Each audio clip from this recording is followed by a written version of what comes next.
एका छोट्याशा गावात, डोंगराच्या कुशीत वसलेल्या त्या शांत गावात, जिथे सकाळी पक्ष्यांचा आवाज आणि संध्याकाळी मंदिरात घंटांचा नाद घुमायचा, तिथे राहत होता एक साधा गरीब पण अतिशय श्रद्धाळू माणूस.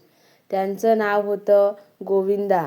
गोविंदाचं आयुष्य खूप साधं होतं. मातीचं छोटंसं घर, घरात जुनी भांडी आणि रोजच्या जेवणाचीही खात्री नव्हती. पण त्याच्याकडे एक गोष्ट होती, जी त्याला सगळ्यांपेक्षा वेगळं बनवत होती. ती म्हणजे त्याची अढळ श्रद्धा. गोविंदा रोज पहाटे उठायचा, अंधारातच नदीकाठी जायचा, थंड पाण्यात स्नान करायचा आणि मग ओल्या अंगानेच डोळे मिटून बसायचा. त्याच्या ओठावर एकच मंत्र असायचा, श्री स्वामी समर्थ. त्याचा आवाज इतका शांत आणि गहिरा असायचा की जणू निसर्गही थांबून ते ऐकू होता. पण सगळ्यांना त्याची श्रद्धा समजली नव्हती. गावातील लोक त्याच्यावर हसायचे, त्याला वेडा म्हणायचे. अरे गोविंदा, देवाचं नाव घेऊन काही होत नाही, काम कर, नाहीतर उपाशी मरशील. गोविंदा फक्त हसायचा, कधीच उत्तर द्यायचा नाही. त्याच्या मनात एक विश्वास होता, स्वामी आहेत, हे सगळं पाहत आहेत. गोविंदाची पत्नी मात्र खूप चिंतेत होती.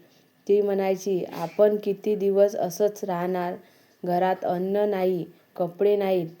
कधी कधी ती रडायचीही. पण गोविंदा तिला समजवायचा, थोडा वेळ आणखी, स्वामी काहीतरी मार्ग दाखवतील.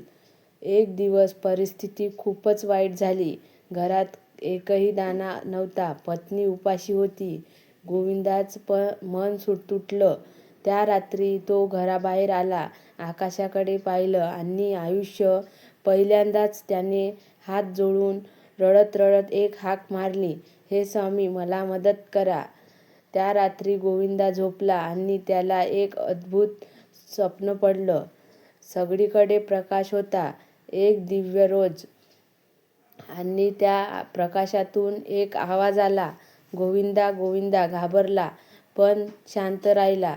उद्या सकाळी जंगलातल्या जुन्या वडाच्या झाडाजवळ ये. सकाळ होताच गोविंदा लगेच उठला. त्याच्या मनात भीती होती, पण त्याहून मोठा होता विश्वास. तो जंगलाकडे निघाला. प्रत्येक पाऊल टाकताच त्याचं हृदय जोरात धडधडत होतं. आणि जसा तो त्या वडाच्या झाडाजवळ पोचला, अचानक जोराची वारा वाहू लागली, जमीन हलायला लागली आणि पुढे जे घडलं ते पाहून गोविंदा थक्क झाला. ही कथा आवडली असेल तर कमेंट करा.